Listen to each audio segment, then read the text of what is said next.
Takeaway Chinese, where you can take some Chinese away and experience progress day by day. Takeaway Chinese, we will promise you a difference.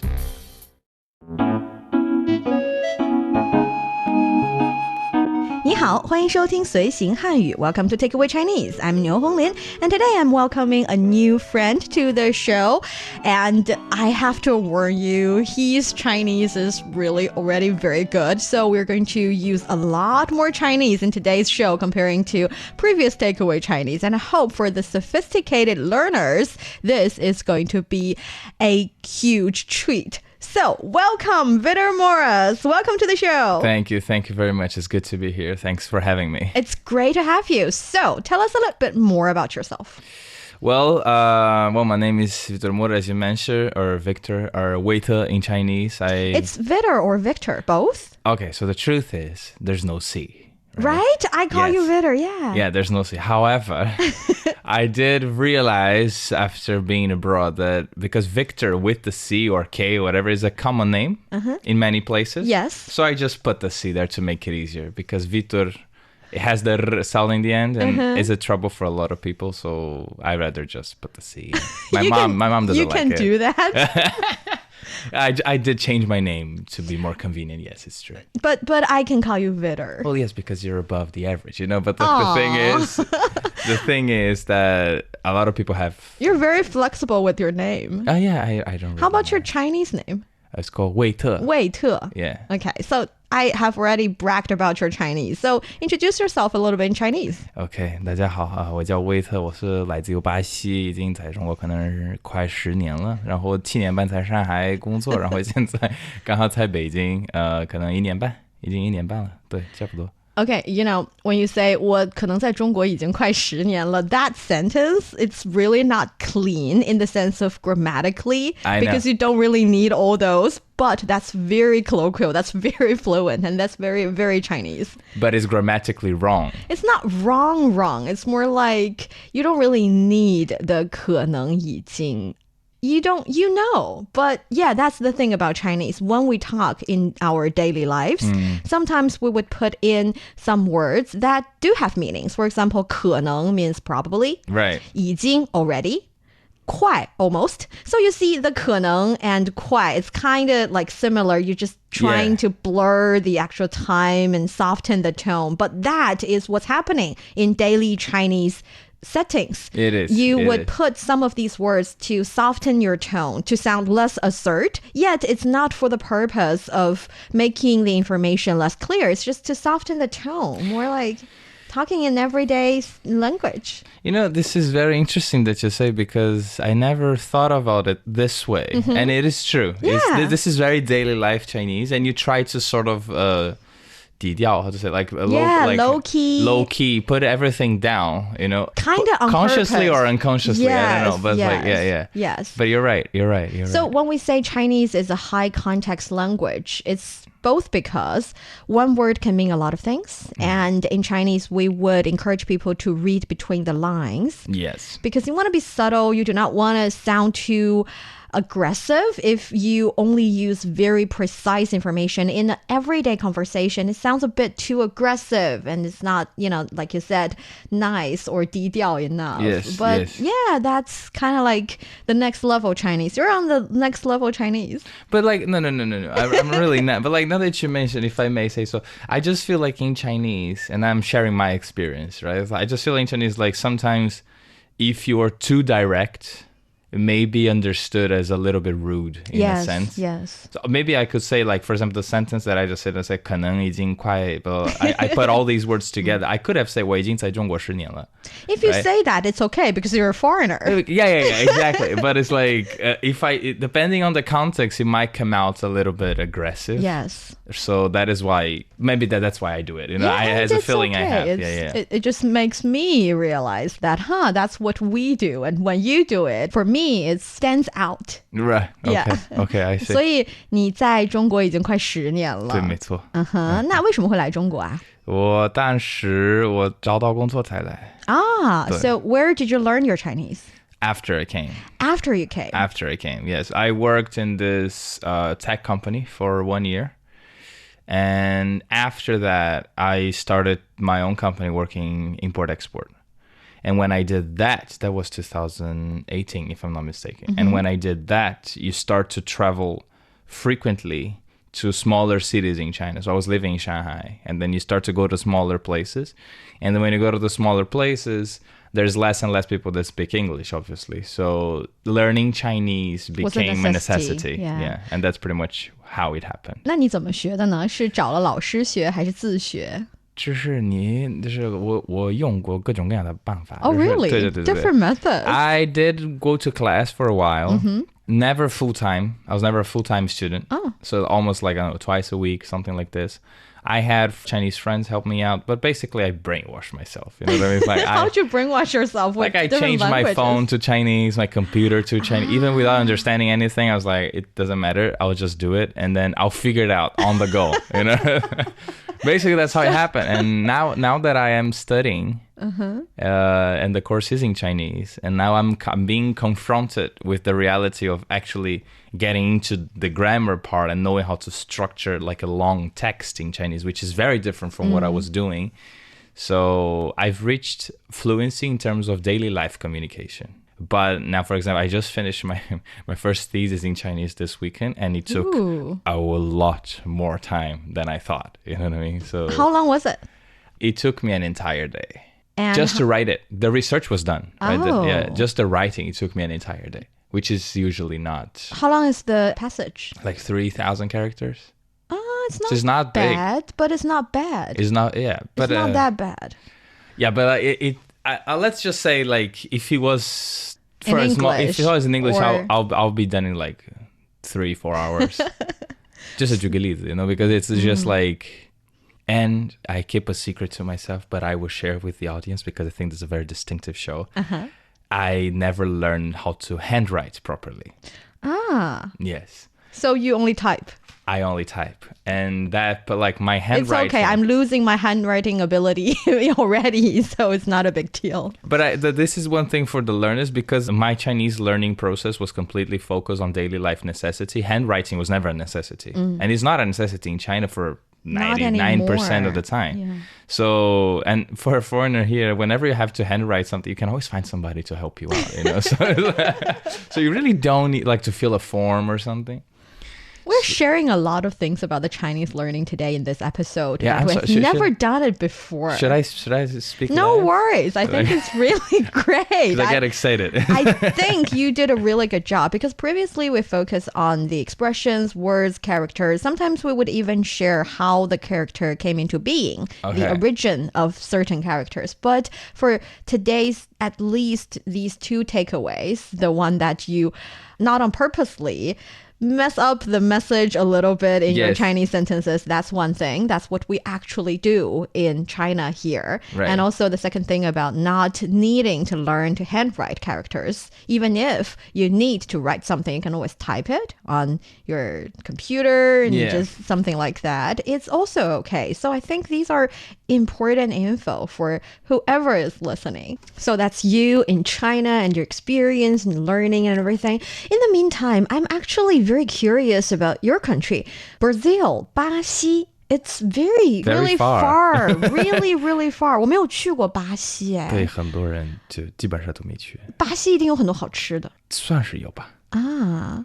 I'm not a very foodie person. You're but not? I am not. Yeah. Oh, I am a really foodie person. I say I have a 食物脑. Oh, okay. Can you understand okay, what it yes. means? You only think about food. So It's not what I only think about, but it has a really high priority in my head. it takes up a huge part. A huge part. And Yeah. also, the thing is, in Chinese, we recently had this expression of 恋爱脑. Have you heard of it? 再说一遍。恋爱脑. 恋爱. Yes, of course. I'm no. just trying to put it together. Yes. The idea is that for a 恋爱脑, nothing is more important than the relationship. So they would mess up their career for it. Oh. They would leave out their friends out of their, everyday social circle Okay. because they've got a new relationship. Oh, It's they'll put- something that we don't like. Okay, it's a bad thing. It's a bad thing. It's a bad thing. It's If a you bad thing, accuse okay. someone of having a 恋爱脑, then you're saying you think about only your romantic relationship and nothing else. It's a Right. bad thing.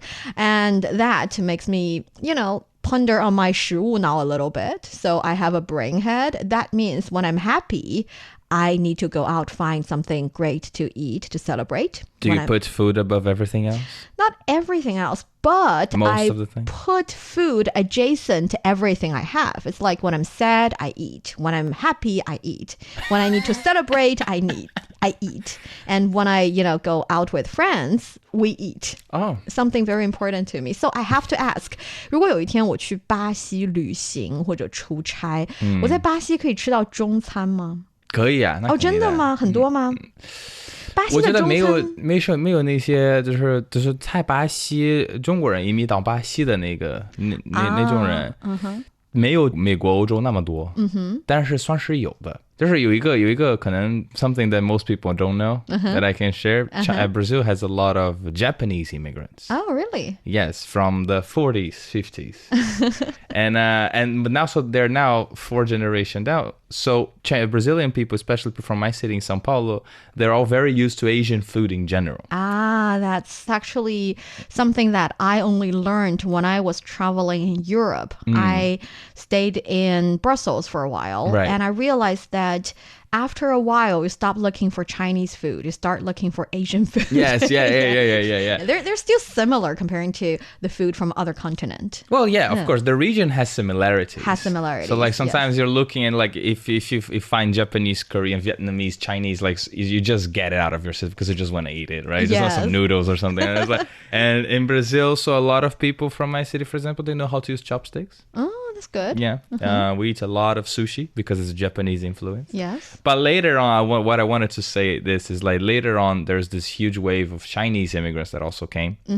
So Chinese food is also very popular. I'm very glad because with myself, I don't know, maybe I'm aging. Maybe I've already tried a lot of different cuisine in different places, which resulting in this interesting phenomenon that we sometimes say, 我的中国胃, my Chinese stomach. It's kind of like saying, yes, I can enjoy local food. I can enjoy exotic cuisine for a while, but at some point, I need to take care of my Chinese stomach. I need to have a little bit of Chinese food. Right. It's like the little biscuit. It's like the little biscuit you have in between different very nice, great cheese, but you still kind of need that little biscuit. Right. Yeah. I feel you. I feel you. It's like, and sometimes it's like, that's what Chinese food became to me as well. Oh, really? Yeah. I miss Chinese food when I'm not abroad, and I'm not saying this just to be nice because I'm here. It's true. Yeah, it but is true. Even though I am the one who's having a food brain, 食物脑, I still feel like food is one of the most important part in one's life. We kind of do it every day. We kind of do it every day. Yeah. And also it's also kind of the way that you get into another culture. That is so true. Yeah. So the kind of Chinese food in Latin America culture would be the theme of today. It might sound a little bit specific, yet trust me, once you finish listening to this episode, you will definitely learn a lot. So for our dear listeners, if you're interested in Chinese culture and want to get a grip on the Chinese language, then this is the show for you. Stick with us for 30 minutes and you soon see the rewards. And for more fun Chinese learning, follow our Facebook page, Learn Chinese, to watch many fun videos and live streams. But now, let's provide you with some free Chinese for takeaway. 我计划去巴西旅行，有什么美食推荐吗？巴西的美食有的是，你可以试试黑豆饭，味道浓郁。哇，听起来不错。顺便问一下，你们那里的中餐厅多吗？当然，很多中餐也融入了我们当地的特色，值得一尝。Precisely the conversation we had. Exactly. I'm pretty sure this person also has a 中国胃, a Chinese stomach. Probably. But like her, I'm assuming she did a research to get this, and like the research is correct. As I mentioned, there's a lot of fusion nowadays. That's right. Especially in São Paulo, which is the biggest city. Yeah, we can talk about fusion as well, because I think whenever a local cuisine travel to outside of their local area, especially to a whole different culture, it would definitely do a lot of localize. We say 本地化. Yes, of course. It gets adapted, right? And it's like, I have something very controversial to say. And I 纠结了很久. And I decided to say it anyway. Yes. Brazil is an immigrant country, as probably some people know. Similar to the US in this aspect. However, Brazil does a very good job from the different people to getting together and becoming Brazilians as a huge society. But one thing that I would say is like we actually adapt not only the country but also the food. So one thing that we got a lot of European immigrants as well. And the best food, the best pizza I've ever had was in Brazil. Oh, really? Yes. So it's like we have the best pizza. I'm just shooting this out there. I know I'm going to make a lot of enemies, but it's okay because life is only one. So it's like, yes, we have the best pizza. Okay, so one thing is I definitely would love to try in the future in Brazil, try some pizza. And also I'd like to invite an Italian guest into the studio to combat with you. Yeah, but just be ready. He's going to be very angry. I'm pretty sure we have the best sushi too, but I have never been to Japan, so I don't know. But I have been to Italy, and yes, we have the best pizza. I think, okay, I'm going to play a little bit. Was it too sensitive to say this? No, it's fine. I was just trying to say the reason you think the best pizza is from Brazil is probably because it fits to your appetite. It fits to the kind of taste that you enjoy the most. Of course. It shows that whoever's making the best pizza in Vitor's world is doing a really good job localizing. Oh, yeah. 本地化做得很好. Oh, yeah. Maybe Italian people would not agree with you, not because they're holding up to their pride, but because they genuinely enjoy their pizza more. So it could be. It doesn't change the fact that we have the best pizza. But the explanation, yes, I agree. Let's see if you also have the best dumpling in your head. But before doing that, let's take a look at the sentences first. Okay, so for the first sentence, 我计划去巴西旅行，有什么美食推荐吗? So you mean basically that you're planning a trip to Brazil and you're asking me if I have any food recommendations? Yes. So 我计划, that's I plan. I plan, yes. 去 To go to 巴西. Basi is Brazil. I always wonder how these country names are translated. I would designate an episode talking about the translation in Chinese of these different country names. Well, I think in Chinese, there's only two categories. Most of the countries are translated based on the English name. Sure, but some of them are not. Some of like a Faguo, for example. Yeah. And like a Deguo. That's have a historic reason behind it. Or 日本.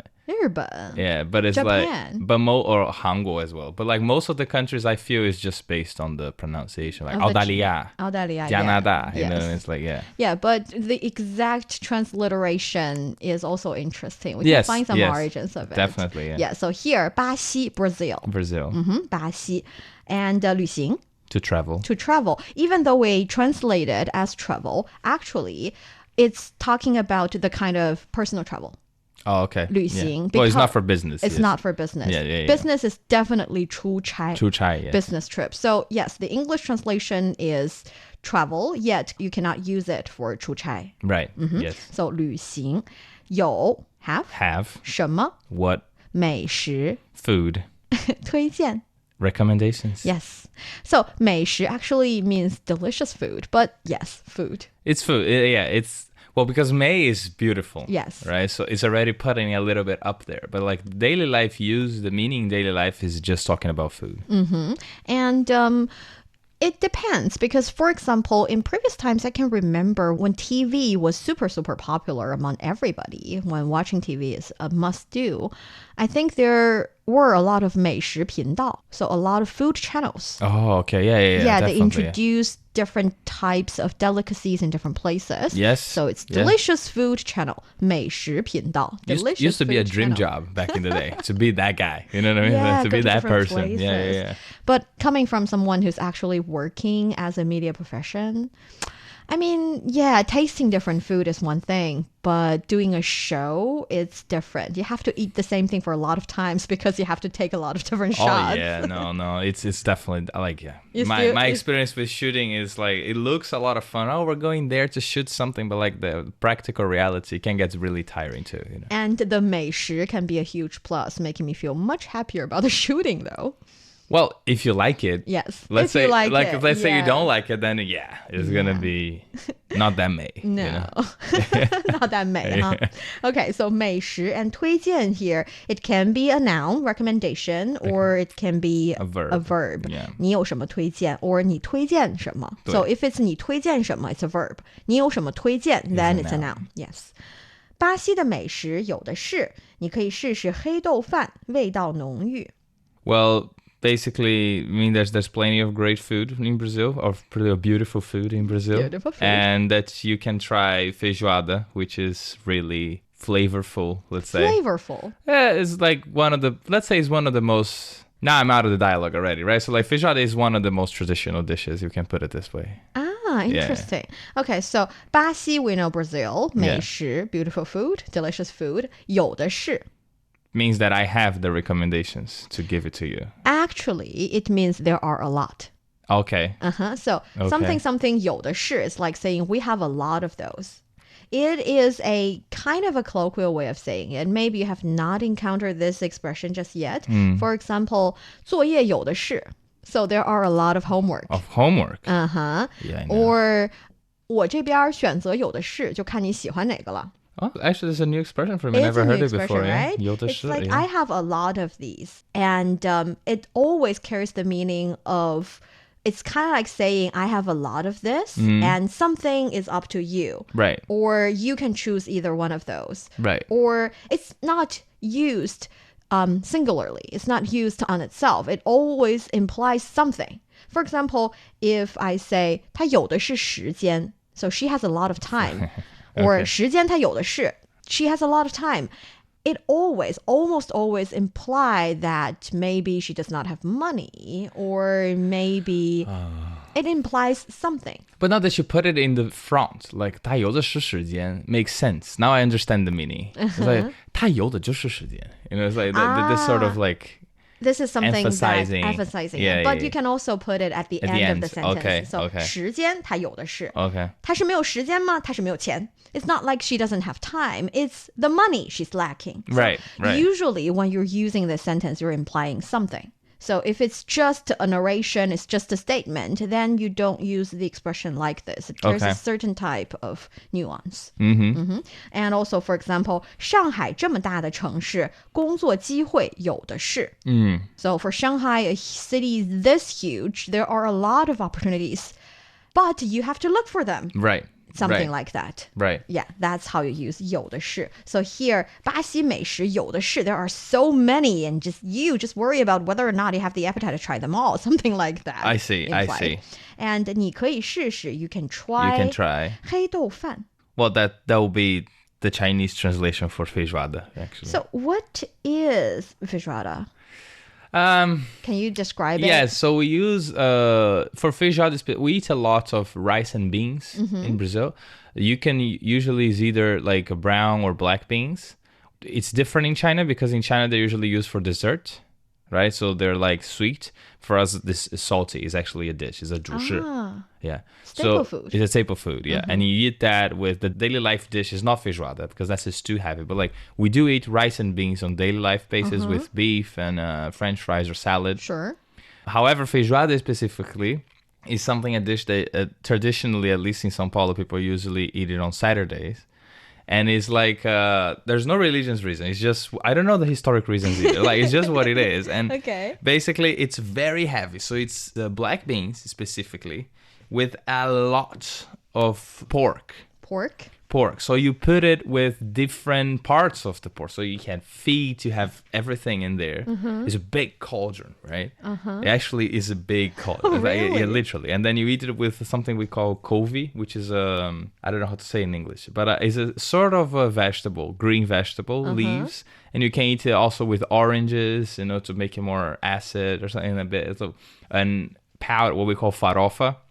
which is this small powder. Oh, I'm getting hungry. So yeah, you get the powdery thing on top of it. But basically it's salty, and parts of the country, again, Brazil is very big. So parts of the country also put a lot of pepper inside. So it gets spicy. I like the spicy version already. Yes. Yeah, now I feel like 黑豆饭 does not do it justice. It doesn't, yeah. The translation is not. Yeah, ironically, fan can means mi fan, which is rice, and sometimes you don't eat it with rice. So, but now I understand how come it's 味道浓郁, because 浓郁 is like heavy. Oh yeah, heavy. And it's with a lot of different flavors, so it's hard to describe exactly if it's savory or if it's just sweet or just spicy. It's a lot of those combined. It's very 丰富, you know what I mean? 丰富, yes. It's and heavy usually, and rich. Yes, and usually you eat at lunch, because if you eat it at night, you're probably going to have trouble sleeping, because that's how full you get. You know, it's going to get super, super full. I would love to visit and try. Yeah. Wow. And apparently, the person in the dialogue also said, wow, 听起来不错. It sounds really good. Yes. 顺便问一下，你们那里的中餐厅多吗？ Now asking me if 顺便 is hard to translate, but it's like well, by the way, let me ask you, yes. If there are many Chinese restaurants in Brazil. Yes, so 顺便 is kind of like, this is not something that is hard to add on what's already there. So 顺 is like 顺, it's smooth, and 便 is 方便, it's convenient. Yes. So it's like I have something to tag along to ask you this. So it's kind of like by the way, but stressing the idea that it's something easy. So, right. 你可不可以顺便帮我拿支笔? So can you bring me a pen? Because you are already visiting the office. Yeah. And bring a pen with you is not something you should put a lot of effort in. Because you're already going to do it. You're already, anyway. yes. Yeah. So that's 顺便. It is precisely by the way. By the way, yes. yeah. And but this is like the by the way that can happen to all scenarios, not only asking a question. Right. Right. So that's 顺便. So you can 顺便问一下. I'm asking this one more question. That's not going to cause you a lot of trouble. Or 顺便拿杯水. You can go and get me a glass of water because it's not going to trouble you too much. Right. You can also, there's the Chinese expression 顺路. 顺路. 顺路 means basically we're on the same route. It's on the way. It's on the way. It's on the way, so yeah. 顺路, 我顺路送你吧. I 对. can drop you by because your It's on the home way. is on the way. So 回家的路上. Yes. So that's how you use it. And 你们, that's your. 那里, that's Where? Or there. Or there. Sorry. 哪里 is where. It's Yes. okay. 中餐厅. Chinese restaurant. You can ask about Chinese restaurant, or you can directly ask about Chinese food. 中餐, Chinese 中餐. food. So 餐厅 or 中餐厅 is the Chinese restaurants. 多吗? Many or not. 当然，很多中餐也融入了我们当地的特色，值得一尝。 Very good. Basically saying, of course, there's Chinese cuisine already became a part of our local cuisine, and it's worth to try it out. Yes, I think I asked you whether or not you use 没错 a lot. Yes, you did. Do you use 当然? Not that much. I use 当然 a lot. Really? Personal habit. But I use it in the way that I am being a bit official for small things. So, for example, if people say, can I have a piece of paper? I would say, 当然, of course. In a little bit playful way. So, it's sure. Yeah, I don't use that much. Not that you asked, I'm trying to think. It's not. But it's a useful one. It's a useful word. It means, of course. It's very easy to understand the meaning. It's just, of course. But I don't, It's a habit thing. It's a habit thing. And if, for example, if someone say, can you bring me, again, a pen? If you say, 可以呀, sure. It's of course, it's natural and it's fine. And if you say, 当然, of course, you're my good friend. I would definitely bring a pen. See, a bit playful. Yeah, a little bit sarcastic too. A little bit sarcastic and fun way. Yeah. Depending on the personality. But of course. Yes, 当然, of course. Also depends who you're talking to. Yes. And we have 很多. 很多 many. 中餐. Chinese food. Yeah. Also. 融入. To blend in. To blend in. Yes. Yeah. So 融 carries the meaning of melt. Melt. So 融化. 融化. So if the ice is melting, you get to see 融入. It's kind of like the blend that's because 融 is to enter. Yeah, and in a relatively thorough way. So 融合, if we're talking about integrate, you're talking about the kind of integration that happen in smaller and smaller unit. So if it's just two things putting together, then you don't usually use 融, this word or character in the Chinese language. If we think about 融合, it definitely is the kind of mix in very small unit. So it's a very thorough integration. Right. And think about food, definitely. If you're borrowing certain way of cooking or ingredient, definitely it's something that's very well blend together. So Yes, that of the course, food is yeah. good. Yes. So 融入了我们, that's ours or we or us. 当地, that's local. 特色.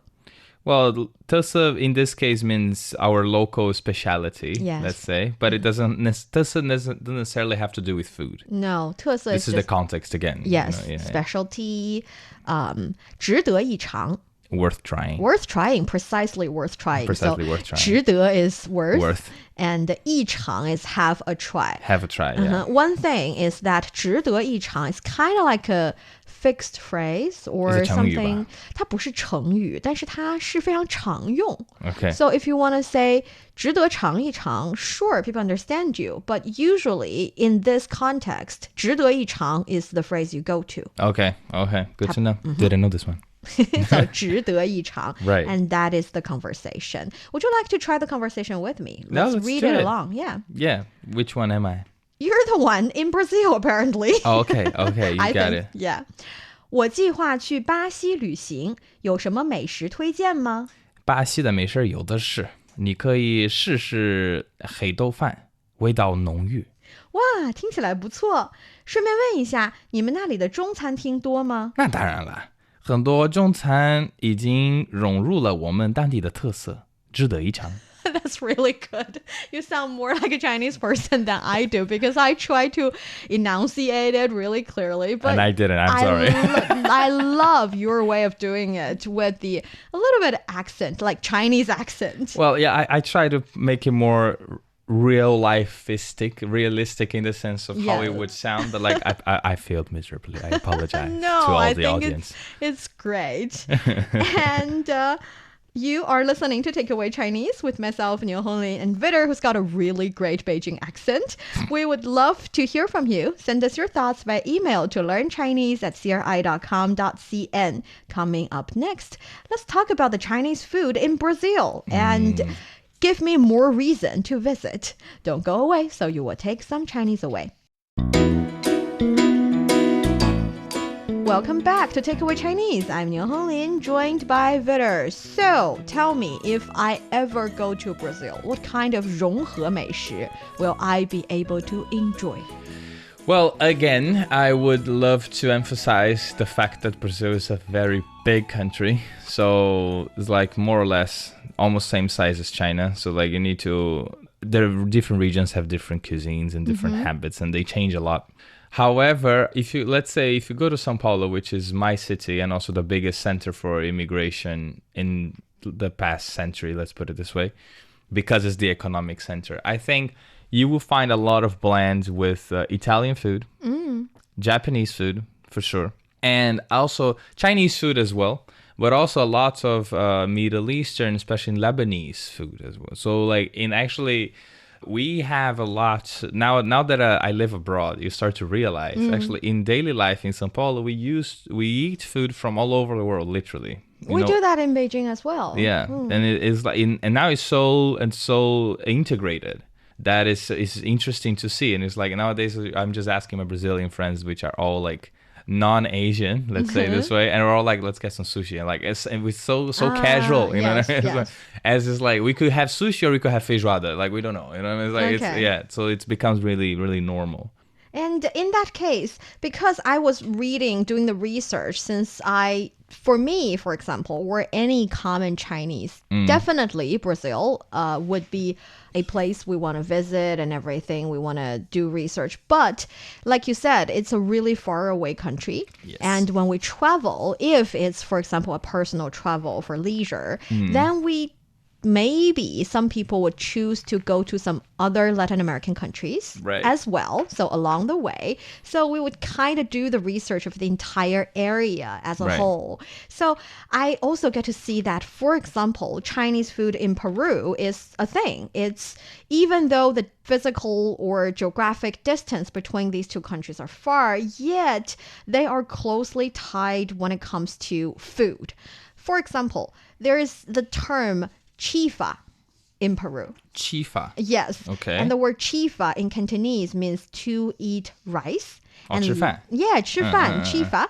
And later, the meaning was altered into come to eat rice. Precisely rice. Right. And today, you'll find the chifa in the menu of almost every Peruvian restaurant. Oh, that's interesting. Yeah, that's very interesting. Yeah. It's something I feel quite interesting. So I guess when we are talking about the kind of Chinese food in Latin America, not only in Brazil or Peru, in all these different countries, you get to enjoy the kind of distinct examples of like one dish that is integrated or integrating these different types of, for example, ingredient or sometimes 就是原料或者做法或者口味.